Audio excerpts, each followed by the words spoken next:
الحمدللہ وکفا وسلام علی عبادہ الذین اصطفیٰ اما بعد فاعوذ باللہ من الشیطان الرجیم بسم اللہ الرحمن الرحیم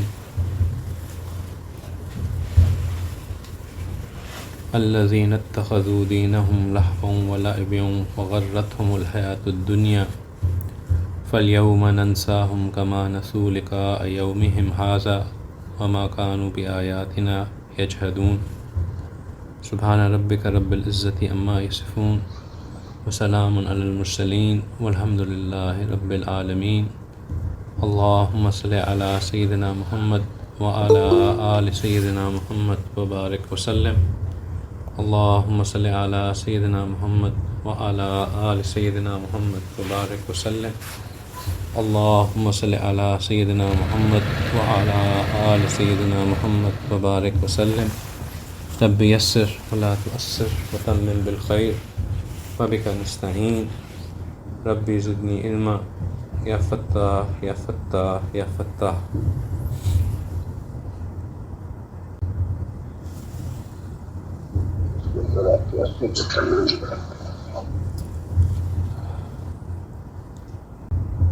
پچھلے ہفتے جب ہم نے بات کی تھی تو ہم نے بات کی تھی اللہ سبحانہ تعالیٰ قرآن پاک میں کس طرح مختلف سچویشنز کو بعض اوقات کھول کے بیان فرماتے ہیں، اور ہم نے یہ بھی دیکھا تھا کہ بعض اوقات اللہ سبحانہ تعالیٰ قیامت کے مناظر کو کچھ اس طرح کھول کے بیان کرتے ہیں کہ انسان کو ایسا لگے کہ جیسے وہ وہاں پہ بیٹھا دیکھ رہا ہے۔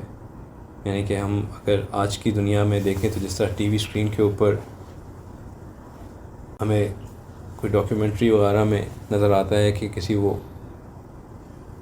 مثال کے طور پہ کہ اگر وہ دکھائیں کہ اگر کوئی جنگ عظیم چھڑ جائے تو اس وقت حالات کیسے ہوں گے، لوگ یا کوئی بہت بڑا طوفان آ جائے، کوئی آفت آ جائے تو اس وقت لوگوں کے کیا تاثرات ہوں گے، وہ کیا پریشانیاں ہوں گی، کس مشکل میں پڑے ہوں گے، کس طرح وہ جو ہے وہ چیزیں تباہ ہو رہی ہوں گی، کس طرح ہولناکی پھیل رہی ہوگی، وہ اس کو اپنی امیجنیشن سے اس کو ڈپکٹ کرتے ہیں، اس کو پکچرائز کرتے ہیں، اور اس کے لوگوں اسی طرح لوگ ایکٹنگ کر کے اس کے ایکسپریشنز اور ان کی ڈائلاگز اور ان کی ساری باتوں کو ایکسپلین کیا جاتا ہے، تاکہ آج سے پہلے جب اسکرین نہیں ہوتی تھی تو لوگ اپنی رائٹنگ کے ذریعے، اس سے پہلے جب رائٹنگ کا اتنا رواج نہیں تھا تو پوئٹری کے ذریعے، تو ہر زمانے میں انسان نے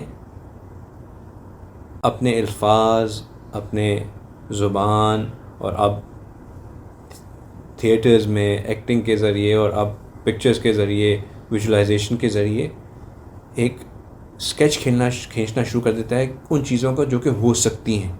پھر اس میں جو چیزیں ایموشنز ہیں، باتیں ہیں، حالات ہیں، ارد گرد کا ماحول ہے، اس سب کو ڈپکٹ کیا جاتا ہے۔ تو اللہ سبحانہ تعالیٰ قرآن میں بھی انسان کی اس فطرت کو بخوبی جانتے ہوئے بہت تفصیل سے قیامت کے مناظر کو کھینچتے ہیں، اور اس کو بعض اوقات ایک اوور آل پکچر دکھائی جاتی ہے کہ بڑے اسکیل کے اوپر کیا ہو رہا ہے، اور بعض اوقات بالکل زوم ان کر کے بڑا ڈیٹیل میں دکھایا جاتا ہے کہ کس طرح لوگ، حتیٰ کہ دو لوگوں کی آپس میں کانورسیشنز بھی دکھائی جاتی ہیں کہ ایک بندہ جو ہے وہ جس کو جنت نصیب ہوگی، ایک بندہ جہنم رسید ہو گیا، وہ جنت والا جہنم والے کو کیا کہہ رہا ہے اور وہ اس کے کیا تاثرات ہیں، جنت والا کن خوشیوں میں ہے، کس مزے میں ہے، کس ریلیکس پوسچر میں ہے، جہنم والے کے اوپر کیا عذاب ہے، اس کی کیا خواہشات ہیں۔ الفاظ استعمال ہوتے ہیں، کاش کہ میں اس طرح کر سکتا، کاش کہ میرے ساتھ یہ ہو سکتا، بڑے ایموشنز کو ڈپکٹ کیا جاتا ہے، بہت تفصیل سے بیان کی جاتی ہے۔ اس میں ایک چیز جو پچھلی دفعہ ہم نے ان کے بعد اس کا ذکر کیا تھا، وہ یہ تھی کہ ان لوگوں کے ساتھ اللہ سبحانہ تعالیٰ یہ کہیں گے کہ فَالْيَوْمَ نَنْسَاهُمْ، کہ بس اس دن ہم ان کو بھلا دیا، ہم نے ان کو بھلا دیا، كَمَا نَسُوا لِقَاءَ يَوْمِهِمْ، جس طرح ان لوگوں نے اس دن کو ملنے سے بھلا دیا۔ سوچنے والی بات یہ ہے کہ انسان کیا وہ ایسی چیزیں کرتا ہے جس سے انسان کو وہ جو ملنے والا دن ہے وہ انسان کو بھول جاتا ہے۔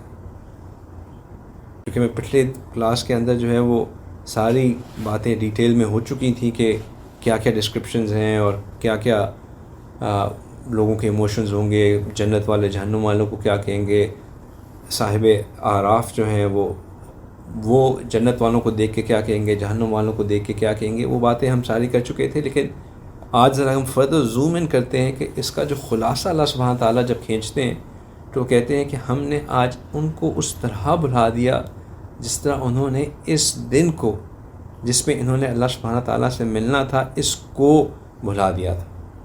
جس طرح انہوں نے اس دن کو بھلا دیا تھا، آج ہم نے ان کو بھلا دیا تھا.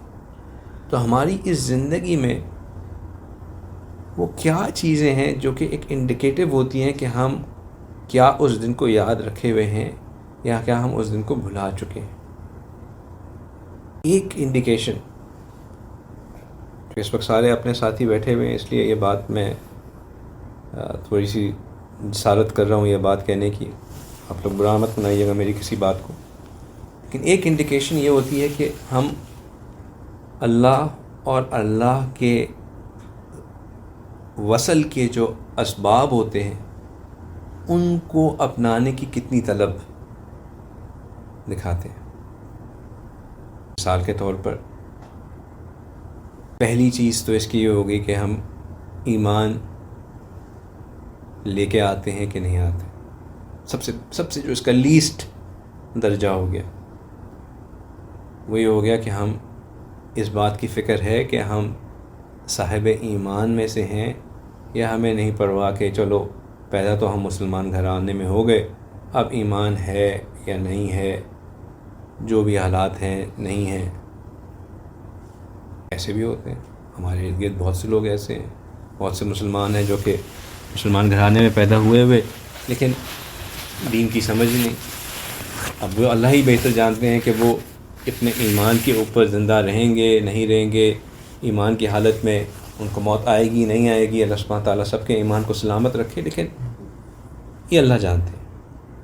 تو پہلی فکر، پہلا لیول اس بات کا کہ ہم نے اس دنیا میں اس دن کو بھلا دیا جس پہ ہم نے اللہ سے ملاقات کرنی ہے یہ نہیں کرنی، اس کا یہ ہو گیا کہ کیا ہمیں اپنے ایمان کی فکر ہے کہ نہیں. پھر دوسرا لیول یہ کہ جو اس ایمان کو بچانے کے لیے ضروری چیزیں ہیں ہمیں ان کی فکر ہے کہ نہیں. ایمان کی تو فکر ہے لیکن اب ایمان کو بچانا بھی ہے. اب ایمان کو بچانے کے لیے جن چیزوں کو ضروری ہیں وہ چیزیں ہیں جن کو ہم فرائض کہتے ہیں. کیا ہم اپنی نمازوں کے بارے میں فکر مند ہیں؟ کیا ہمیں اس بات کا احساس ہے کہ میرے فرائض پورے ہیں کہ نہیں ہیں؟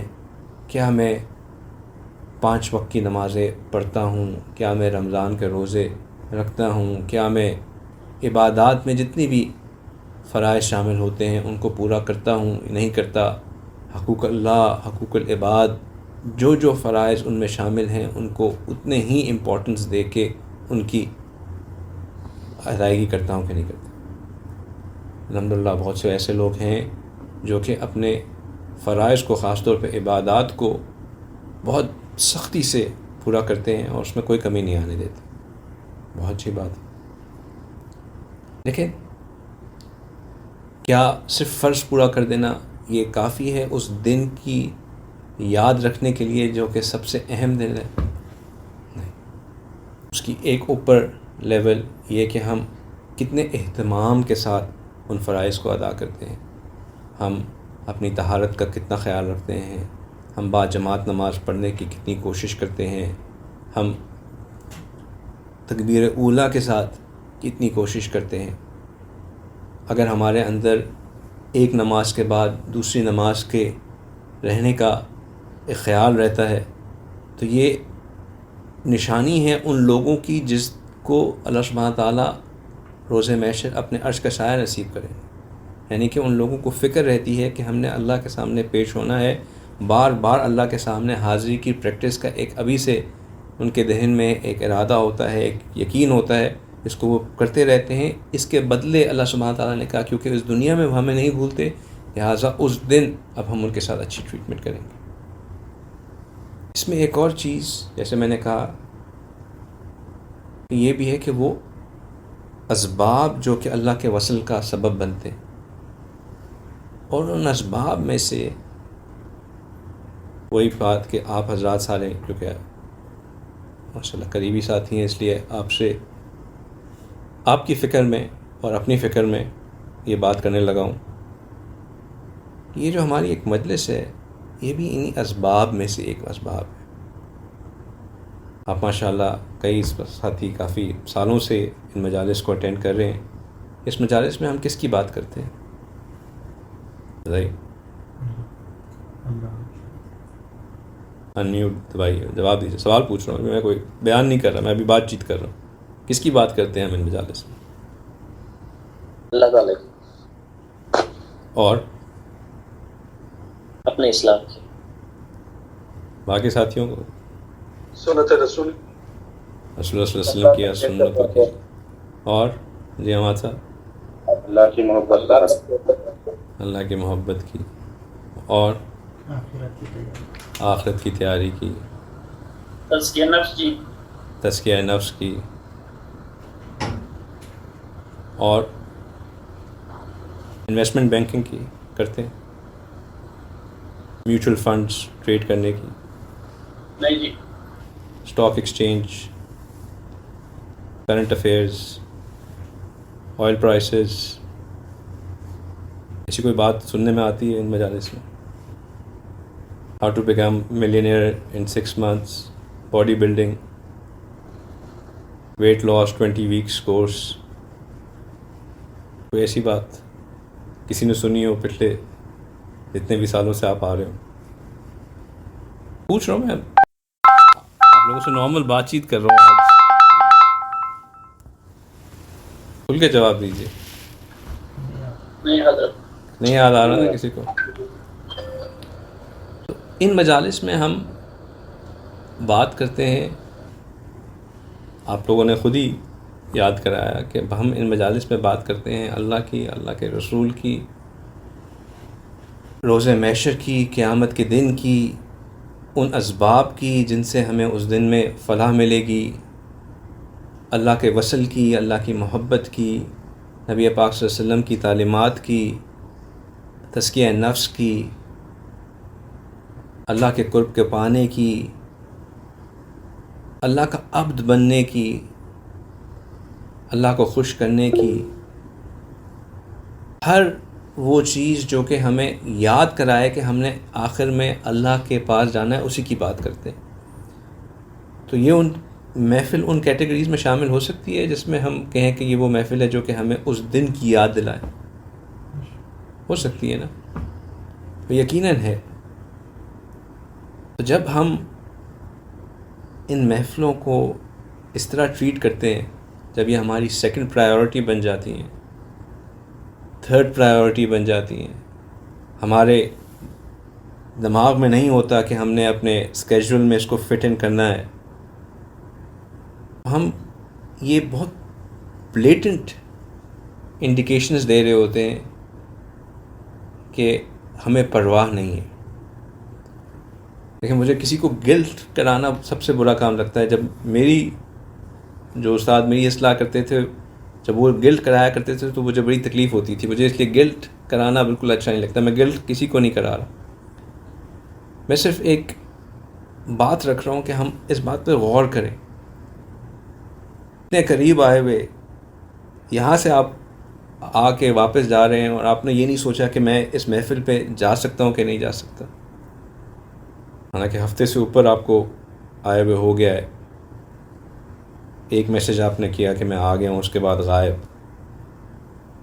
اور آج میرا خیال تھا کہ آپ تشریف لائیں گے اور آج آپ یہاں سے آ کے وہاں چلے گئے، لیکن آپ نے یہ نہیں سوچا کہ میں اس میں کس طرح اسٹرکچر کر سکتا ہوں واپسی. آپ حضرات آن لائن آتے ہیں، کئی دفعہ میں متعدد بار کہہ چکا ہوں کہ اپنا کیمرہ آن کر کے بیٹھیا کریں.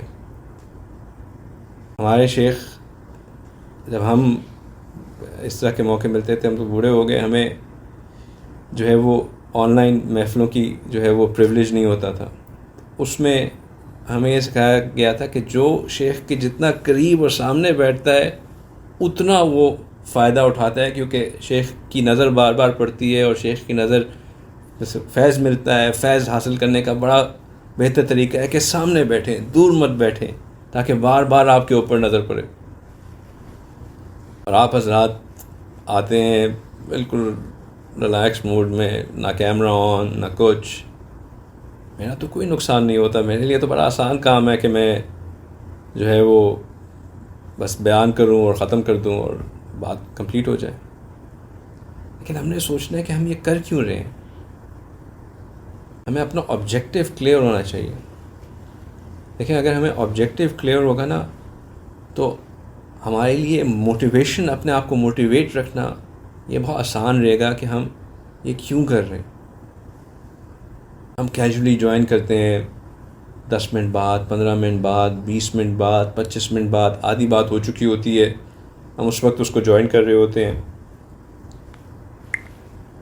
دیکھیں جب ہم اللہ کو اپنا ایٹیٹیوڈ کیجول شو کریں گے نا، اس میں میرا کوئی پرسنلی مجھے کوئی اعتراض نہیں ہے. آپ لوگ آئیں نہ آئیں، کیمرہ آن کریں نہ آن کریں، بات سنیں نہ سنیں. مجھ سے تو اللہ نے سوال یہ کرنا ہے کہ آپ کو ذمہ داری آپ کے بڑوں نے دی تھی، آپ نے اس کو آگے پہنچائی کہ نہیں پہنچایا.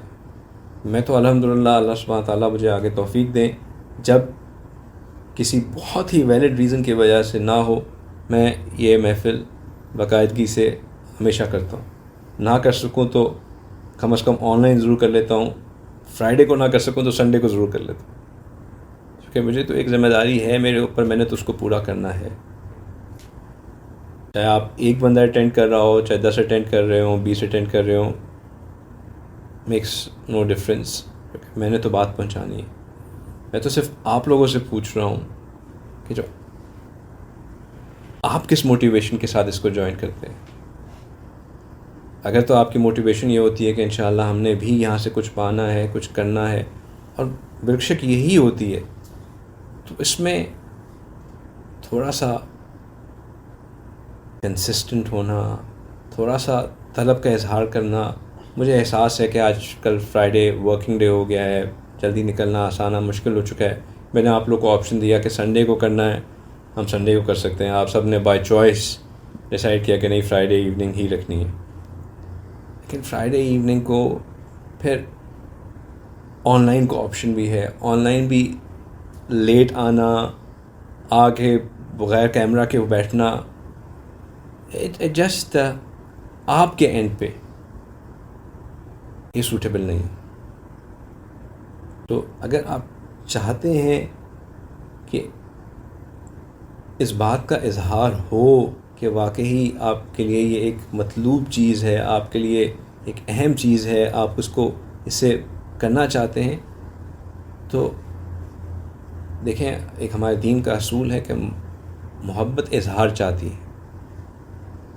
صرف اپنے دل میں اس بات کو رکھے رکھنا کہ جی میں تو بہت زیادہ وہ ہے، آئی ایم ویری موٹیویٹیڈ، میں بہت زیادہ چاہتا ہوں، بہت کرنا چاہتا ہوں، لیکن then to do nothing about it, اس کا آپ کو نیت کا تو اجر ضرور ملے گا، لیکن جو حقیقی اجر ملنا ہے وہ اظہار سے ہی ملے گا، طلب دکھانے سے ہی ملے گا، طلب کا اظہار کرنے سے ہی ملے گا.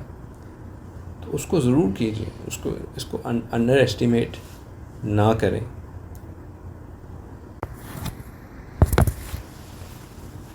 اسی سے چلے میں آپ کو ریلیٹڈ ایک بات بتا دیتا ہوں. یہ بات اس لیے بتا دیتا ہوں کہ آج کی محفل میں ہمارے ساتھ ایک بہت اچھے میرے دوست شامل ہیں، جو کہ پچھلے 3 ہفتوں سے مجھے کہہ رہے ہیں کہ ایک تفسیر کا میں ان کے ساتھ کا ذکر کروں، اور فار ون ریزن اور دی ادر نہیں کر پا رہا. تو میں آج کیونکہ اسی بات سے ریلیٹڈ ہے تو آج اس کا ذکر کر دیتے ہیں. اللہ سبحانہ تعالیٰ قرآن پاک میں نبی پاک صلی اللہ علیہ وسلم کو حکم فرماتے ہیں کہ یا رسول اللہ صلی اللہ علیہ وسلم آپ لوگوں سے کچھ کہہ دیجئے. اور کیا کہیے؟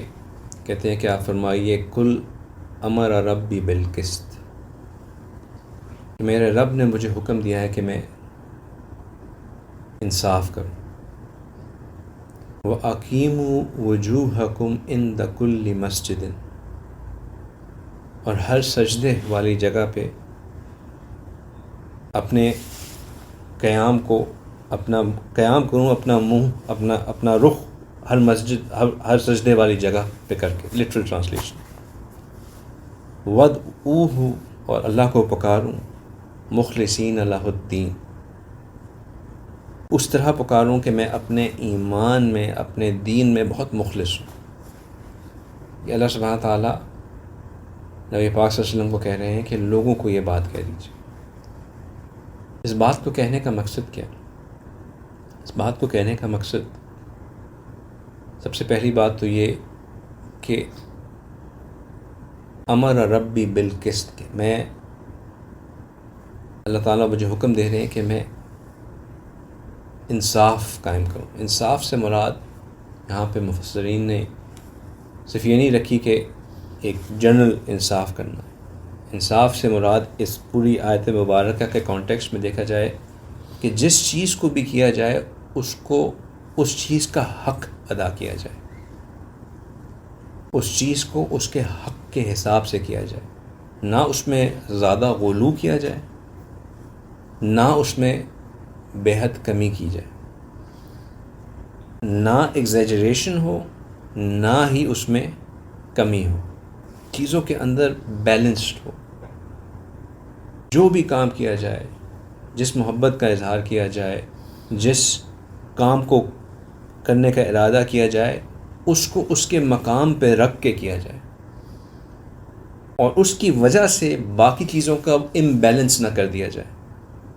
اگر آپ کسی بات کو سمجھنا چاہیں کہ ہر چیز کا اپنے اس میں ایک سٹیٹس ہے، اس سے مطلب یہ ہے کہ جو آج کل کے زمانے میں ہم ورک لائف بیلنس کی بات کرتے ہیں نا، ورک لائف بیلنس ہمارے دین کا امبیڈڈ حصہ ہے، اور وہ صرف ورک لائف بیلنس نہیں ہے، وہ balance in all aspects of life ہے۔ نہ آپ اتنا ہو کہ آپ بالکل ہی گھر بار کو چھوڑ کے، ہر چیز کو چھوڑ چھاڑ کے جو ہے اب آپ نکل گئے ہیں، اور گھر والوں کی پرواہ نہیں، نہ ان کے لیے مال اسباب، نہ ان کے لیے کھانے پینے کا کچھ، نہ ان کی دیکھ بھال کا کچھ، نہ اولاد کی پرورش کا کچھ۔ بہت سے حضرات دین کے کام میں اتنا مصروف ہو جاتے ہیں کہ ان کو ان کی اپنی اولاد کی پرورش کرنے کا وقت نہیں ملتا۔ ان کی اپنی اولاد ان کی نظروں کے سامنے ان کے گھروں میں جو ہے وہ باغی ہوئے چلی جا رہی ہوتی ہے، لیکن وہ اپنی لحاظ سے دین کے کام میں اتنے مصروف ہیں کہ ان کے جو گھر کی ضروریات تھیں اس کو پورا نہیں کر رہے۔ تو ورک، یہ جو بالقسط کا حکم ہے، اس کا مطلب یہ ہے کہ ہر چیز کو اللہ کے راہ میں کام کرو، دوسروں کی اصلاح کے لیے کام کرو، تو اس میں اپنے گھر والوں کے جو حقوق ہیں ان کو بھی پورا کرو۔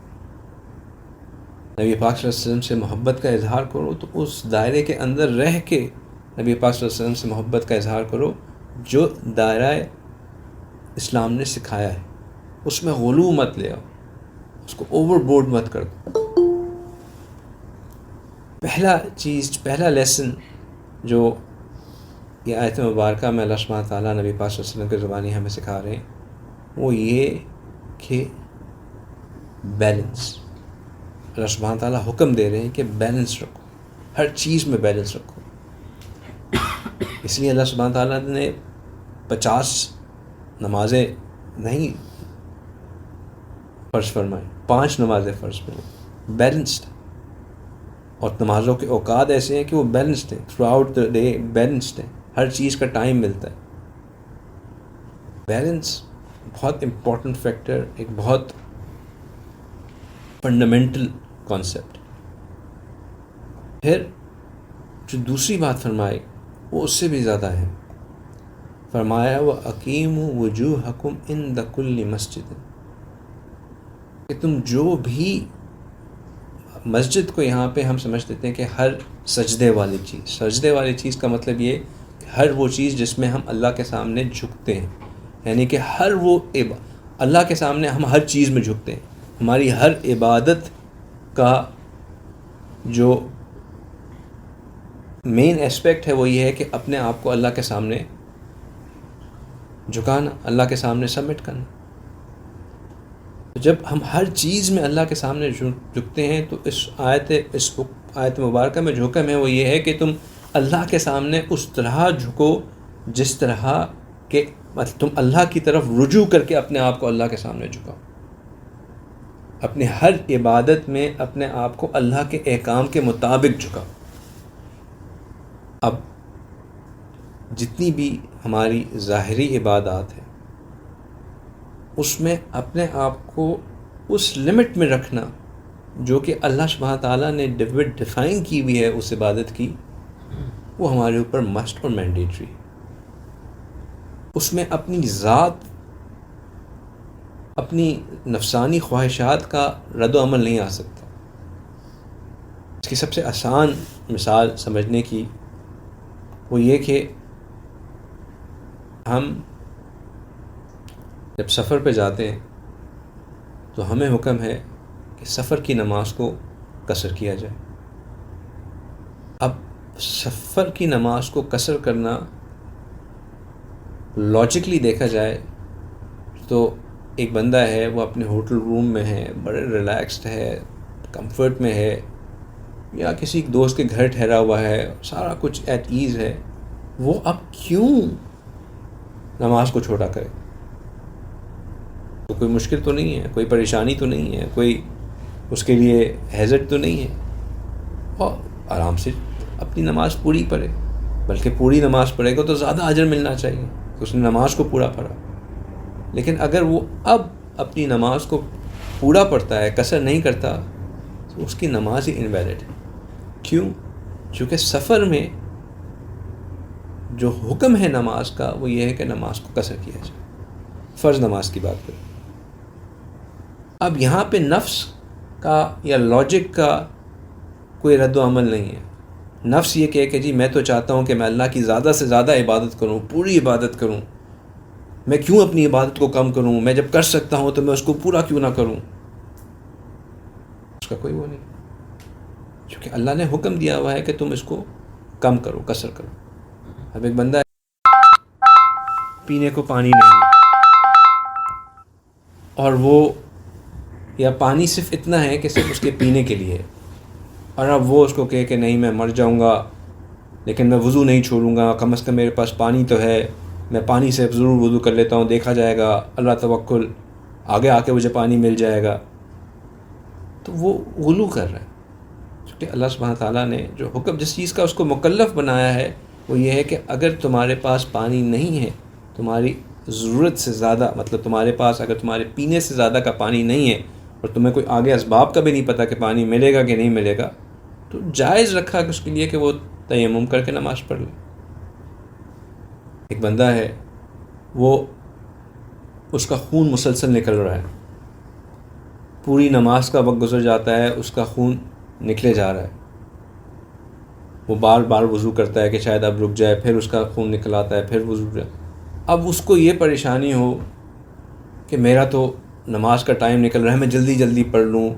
اب اس کو بعد میں یہ پریشانی کہ مجھے نماز میں خشوع نہیں نصیب ہوتا، مجھے یہ نہیں ہوتا، میں ہر وقت گھبراہٹ میں رہتا ہوں.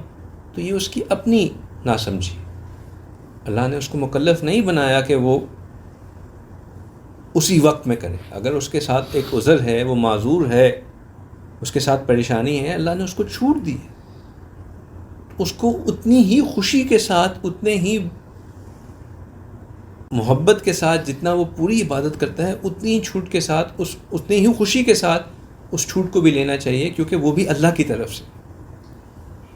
جو پوائنٹ ہے اس آیت مبارکہ میں وہ یہ ہے کہ تم جو بھی کرو اللہ کے احکام کے مطابق کرو. ہر چیز میں اپنا آپ کو اللہ کے سپرد کر دو. یہ مت سوچو کہ میں کیا چاہ رہا ہوں، یا مجھے کرنے میں کس طرح ہوگا، یا میں اس کو کس طرح بہتر کر سکتا ہوں.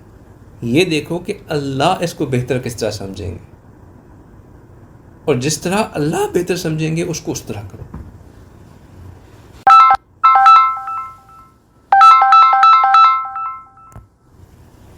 پھر آگے فرماتے ہیں کہ وَدْعُوهُ مُخْلِصِينَ لَهُ الدِّينَ، کہ اللہ کو پکارو اخلاص کے ساتھ، اپنے ایمان میں کامل مخلصی کے ساتھ. یعنی کہ جس طرح تم اپنے ظاہر کو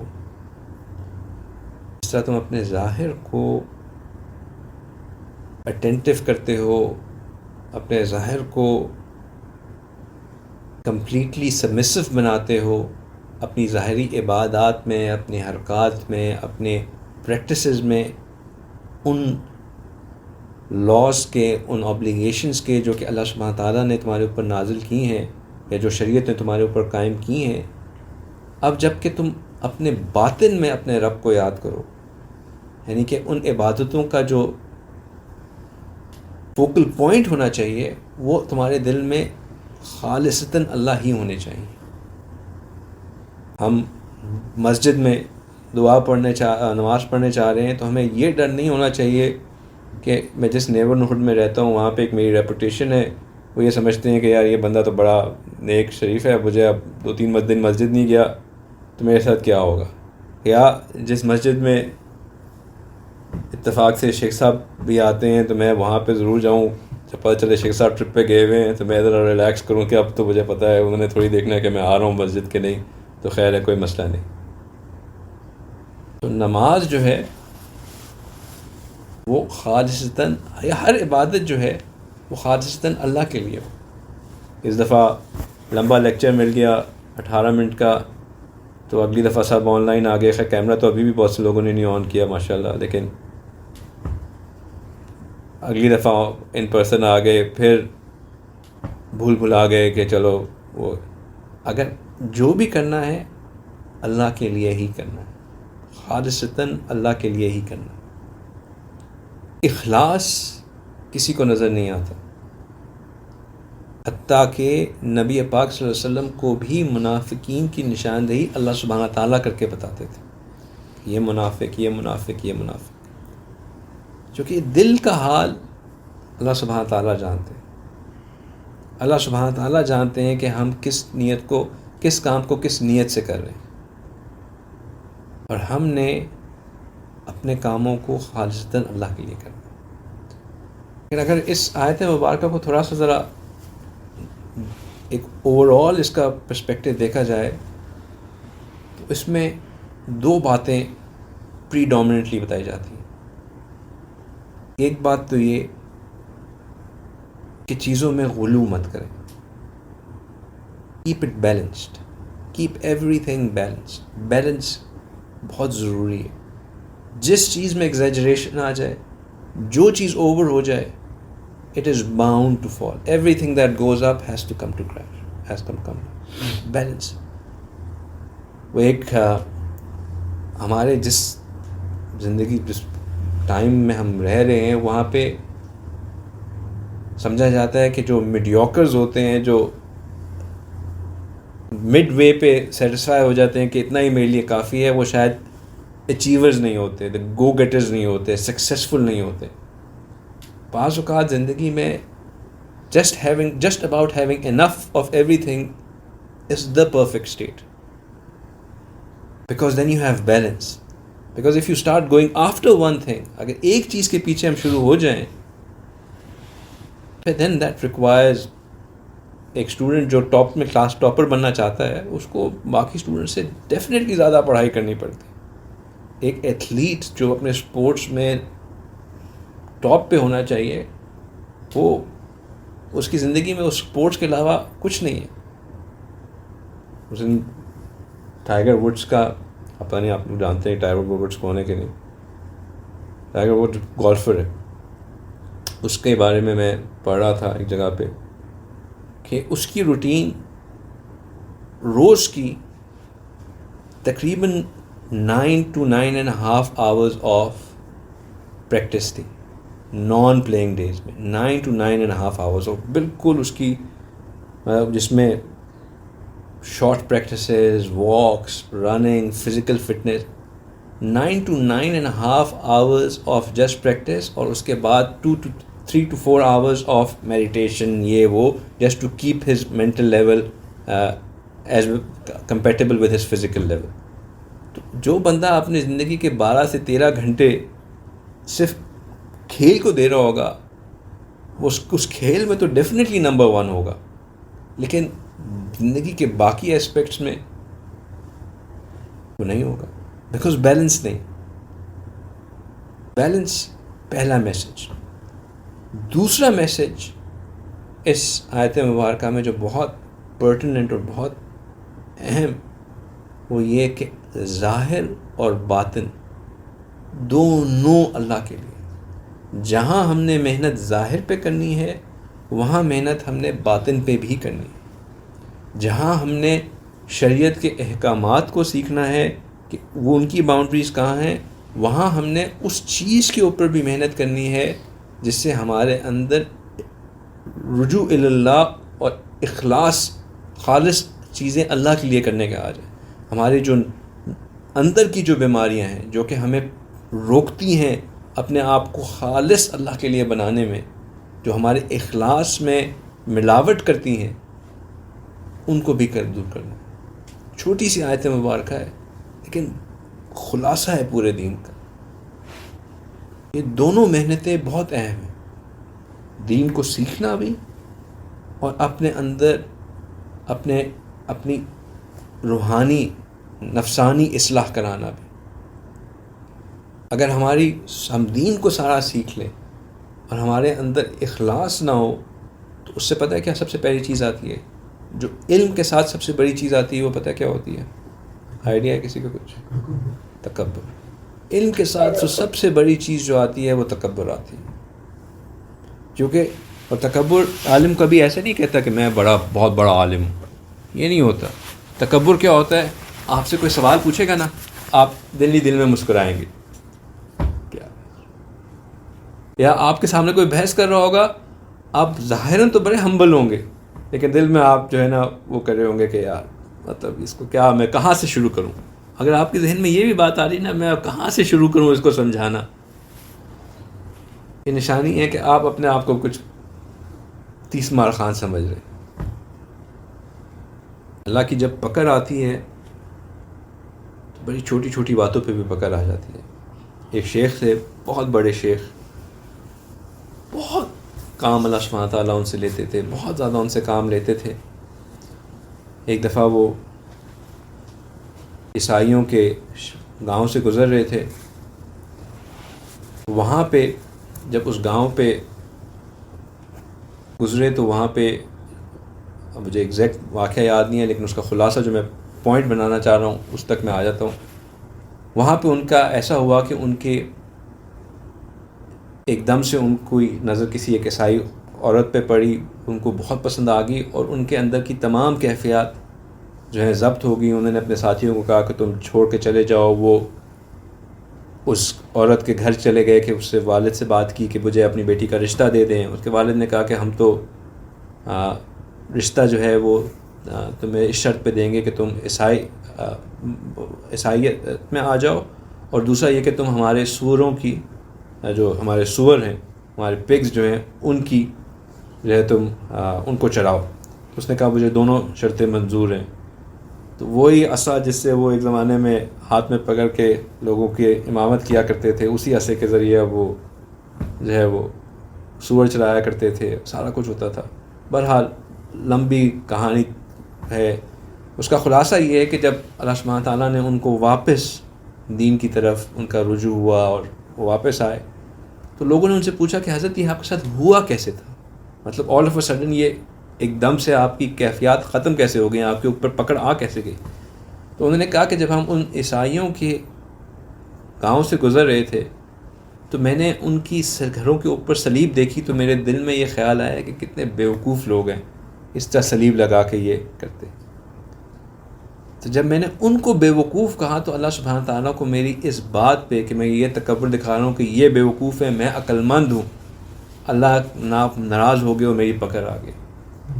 حالانکہ اگر میں اس وقت یہ کہتا کہ اللہ تیرا شکر کہ تو نے مجھے اس ناسمجھی سے بچائے رکھا، تو یہ زیادہ حق تھا. اپنی جو اگر ہمارے اندر کوئی خوبی ہوتی ہے، اگر ہم اس کو اللہ کی طرف لوٹائیں، نہ کہ یہ سمجھیں کہ یہ یار اس کو سمجھ ہی نہیں ہے، دیکھو مجھے تو ہر بات کا پتہ ہے، یہ پکڑ کا سبب بن جاتی ہے. اگر خالی علم ہو تو تکبر آ سکتا ہے. اس لیے ضروری یہ ہے کہ جہاں ہم دین کے احکامات کو سمجھیں، اپنے علم میں اضافہ کریں، وہاں ہم اپنی یہ کیفیت بھی ڈیولپ کریں کہ ہم ہر چیز اللہ کی طرف لوٹا رہے ہوں، ہماری میں ختم ہو رہی ہو، ہماری میں کی اصلاح ہو رہی ہو. یہ بھی بہت اہم چیز. اللہ تعالیٰ سے دعا ہے کہ اللہ سبحانہ تعالیٰ یہ 3 بہت چھوٹے چھوٹے سے اصول لیکن بہت اہم اصول، بیلنس، ظاہر اور باطن، اور اگر ان کو بالکل ہی سمپل کر دیا جائے تو اپنے ظاہر اور باطن میں بھی بیلنس رکھنا. In one word, in one sentence, اپنے ظاہر باطن میں بیلنس رکھنا. کسی ایک کو بہت پریفرنس دے دی تو وہ بھی امبیلنس کریٹ ہو. صرف باطن کی اصلاح کرتے رہے، ظاہر کو نہیں سنوارا، وہ بھی امبیلنس. صرف ظاہر کی اصلاح کرتے رہے، باطن کو نہیں سنبھالا، وہ بھی امبیلنس. ظاہر کو بھی سنوارنا ہے، باطن کو بھی سنبھالنا ہے، بیلنس رکھنا ہے، بیلنس رکھنا ہے. اللہ سبحانہ تعالیٰ ہمیں اپنی زندگی کے ہر چیز میں بیلنس کے ساتھ چلنے کی توفیق عطا فرمائے. آخر دعوانا ان الحمد للہ رب العالمین.